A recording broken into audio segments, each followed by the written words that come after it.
On est dans une situation anormale. Ces élections seront anormales. Ce que je constate, c'est que Ouattara se déclare candidat parce que il a sorti la petite goutte histoire de tester l'opinion internationale quand il invite les diplomates et tout ça et qu'il leur dit les ambassadeurs et tout et qui dit que il est en bonne santé et tout ça. Donc je pense que il est en train de doser quoi, doucement. Comment je vais dire ça? Pour dire qu'il sera candidat, quoi, tu vois? Sa volonté de briguer encore un autre mandat. Il tâte le terrain. Il tâte le terrain avant son voyage à Paris. Voilà, exactement. Mais est-ce que comment ça se passe avec le président Laurent Gbagbo? Je pense que sa candidature n'est pas toujours confirmée sur non, il n'est cette même pas liste sur la liste. électorale. Oui. Il n'est pas sur la liste, oui, ça, sur la liste électorale. Il n'y est pas encore. Donc, je pense, on est dans une situation anormale.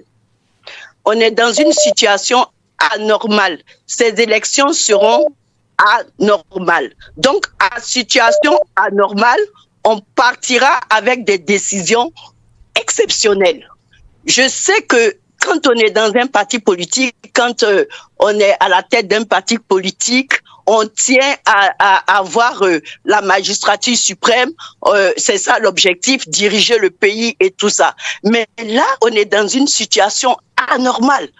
Donc, on ne peut pas penser à diriger le pays. On ne peut pas penser, voilà, il y a 2 personnes clés qui sont pas sur cette liste-là. Soro Guillaume n'est pas sur la liste, Laurent Gbagbo n'est pas sur la liste. Donc, qu'est-ce qu'on fait? On va aller aux élections comme ça pour éviter des problèmes. Parce que si on veut sortir dans la rue, je sais que c'est ce qu'il faut faire, sortir dans les rues, manifester. Mais avec ces gens qui sont en face, on sait le nombre de morts qu'il y aura. Donc, on peut éviter les morts et puis se dire, bon, ok, comme on est dans une situation exceptionnelle, on va taire tous nos, toutes nos différences et puis se rassembler tous, je parle de l'opposition, tous se rassembler autour d'une seule personne pour faire tomber ce régime. Parce que ce régime doit tomber et c'est ça l'objectif de tout le monde en ce moment. De tous ceux qui sont dans l'opposition, c'est que ce régime tombe. Donc si mathématiquement parlant, le RHDP est en face de l'opposition qui se réunit tous derrière une seule personne, le RHDP ne peut pas dire qu'ils ont gagné demain. C'est pas possible. Si tous les partis politiques de l'opposition s'entendent, puisqu'il n'y a pas le nom de Laurent Gbagbo sur la liste, il n'y a pas le nom de Soro Guillaume sur la liste, on s'est dit, bon, en ce moment-là, qui est quand même, qui représente le mieux, qui peut quand même aider l'opposition? La seule personne qu'on voit aujourd'hui, c'est, je vais dire, il y a d'autres personnes qui sont là, mais la seule qui est visible aujourd'hui, c'est quand même le président Thiam. Pourquoi tout le monde ne se regroupe pas pour éviter les morts, pour éviter de descendre dans les rues et puis on va tuer les gens? Pourquoi ne pas décider, ok, en situation exceptionnelle, décision exceptionnelle. On met pas la terre, nous tous, on se met derrière Thiam, on va affronter Ouattara. Ça là, ça peut pas passer. C'est pas une proposition qui peut passer. Si on décide d'éviter les morts, on met bas la terre.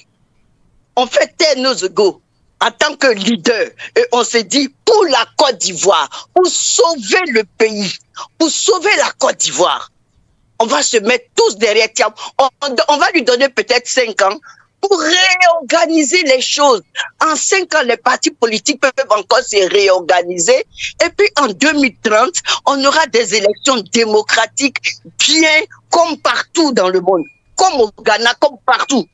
Mais en 2025, là, il y a quelque chose qui va se passer et on doit éviter les morts. Et donc, on va aller avec une décision exceptionnelle, tous les partis politiques. On va se mettre derrière une seule personne pour affronter Ouattara.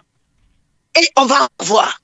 Ouattara ne pourra pas dire, au sortir des élections, que lui, il a gagné en face de toute cette opposition. C'est pas possible. Même s'il triche n'importe comment, il peut pas venir dire qu'il a gagné. Mathématiquement parlant, ça se fait pas. Ça sera pas possible. Donc, rien que pour sauver la Côte d'Ivoire, je pense qu'aujourd'hui, les partis politiques comme le GPS et puis le PPACI doivent, parce que puisque eux, ils sont pas sur la liste, au lieu de dire, il faut que vaille, nous, on soit sur la liste, et pour ça, les gens doivent descendre dans les rues et qu'on les tue, on va dire, bon, comme on aime la Côte d'Ivoire, on aime le pays, ce n'est pas grave. On va se ranger derrière une seule personne.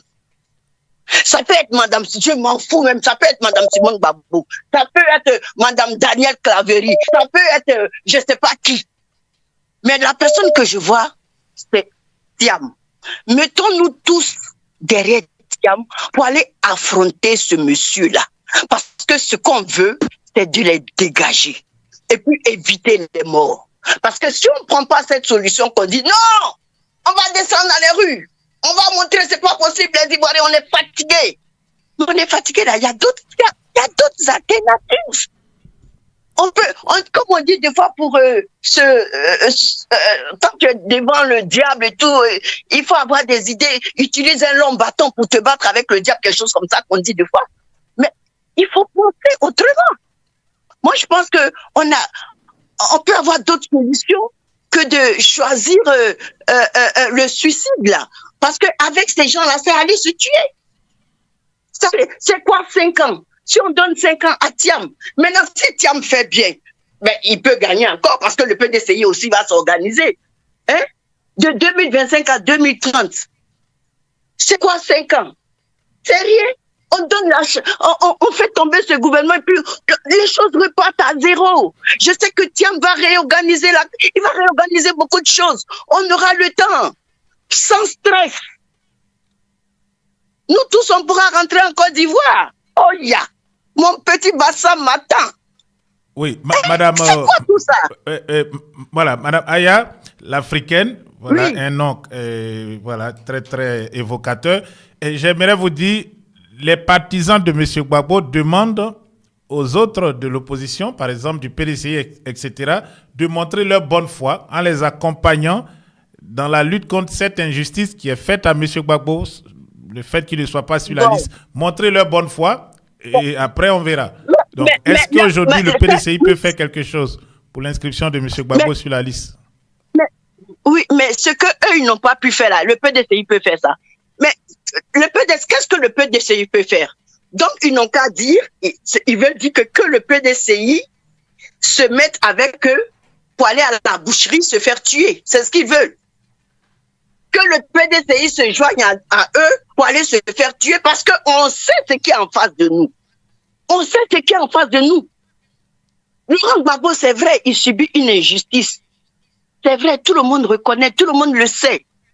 Mais comme je le dis toujours, cette injustice a été réparée. De manière spirituelle, ça a été réparé. Tout le monde entier a su que Laurent Gbagbo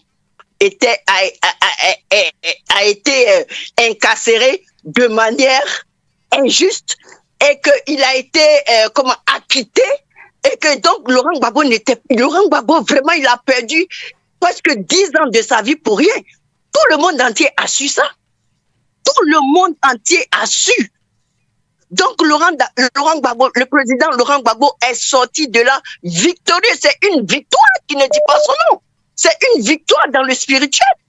Laurent Gbagbo, tout le monde, même Laurent Bourgui ou bien je sais pas qui là, il est encore venu parler de ça à la télé.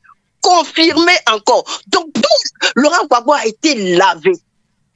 Laurent Gbagbo a été lavé. Donc tout le monde entier a su que le monsieur là a subi une injustice. Ça c'est déjà là une réparation. Que le monde entier le sache. Et Laurent Gbagbo, Dieu merci, il est sorti. Il est sorti, c'est vrai que bon, sa santé, peut-être que c'est pas 100%, mais au moins il est sorti vivant de là. Il est reparti à Mama, aller voir la tombe de sa maman. Qu'il aille s'asseoir, devenir conseiller et vivre sa vie paisiblement. Maintenant, tout ce qui vient devant là, ça vient du malin. Tout ce qui est devant qu'on dit il faut rétablir la justice. Tout ça, ça vient du malin. Parce que, en fin de compte, il y aura encore des morts. Tout ça, ça vient du malin. Le monsieur, je sais pas, il a été lavé, il a été blanchi. Il a été blanchi. Donc, pour moi, cette injustice-là a été réparée déjà. Parce qu'il a été blanchi sur le plan mondial. Laurent Gbagbo peut profiter pour s'asseoir, écrire ses mémoires et tout ça. Et être conseiller des plus jeunes. Mais pour moi, il faut éviter les morts. Il faut éviter tout ce qu'on voit venir. Tout ce que des prophètes ou bien des prophéties annoncent. Il faut éviter ça. On peut éviter ça si on veut. On peut éviter toutes ces choses-là si on veut vraiment et se mettre derrière une seule personne et affronter ceux d'en face. Affronter le RHDP. Le RHDP, là, ils ne sont pas plus nombreux que nous de l'opposition. Et laisser Thiam et après réorganiser toute la sphère politique là, en Côte d'Ivoire. Pour qu'il y ait plus de démocratie, pour que les gens soient plus à l'aise pour s'organiser dans leur parti politique. 2030, là, c'est pas loin. On fait comme si c'était la fin du monde 5 ans. Il faut éviter les morts. On peut éviter les morts. Dieu merci, il y a Thiam qui est là. On peut le... Bon, si maintenant on ne veut pas, ok, on attend. On va attendre qu'un militaire, un militaire de bonne foi vienne nous aider. Un militaire de bonne foi vienne nous aider. Mais ça, là, il y aura encore son lot de... on sait. On sait ce que ça peut entraîner. Mais pourquoi ne pas passer par la voie pacifique? La voie pacifique, c'est, ok, on va s'asseoir, nous tous de l'opposition, on va parler, on va s'asseoir. Et pour éviter des choses, on donne le truc à Thiam. Thiam, vas-y. Organise les choses pendant 5 ans pour tout le monde. Mais pourquoi on ne peut pas faire ça? C'est une situation exceptionnelle parce que dit que lui, Laurent Gbagbo n'est pas sur la liste, comment il s'appelle, Blé Goudé n'est pas sur la liste, Soro Guillaume n'est pas sur la liste. Ça, c'est pas normal. Donc, on est dans une situation anormale. Ok, situation anormale va impliquer décision anormale des partis politiques. Bon, on se rassemble tous derrière une seule personne, Thiam, et puis on va les affronter pour voir. Merci beaucoup.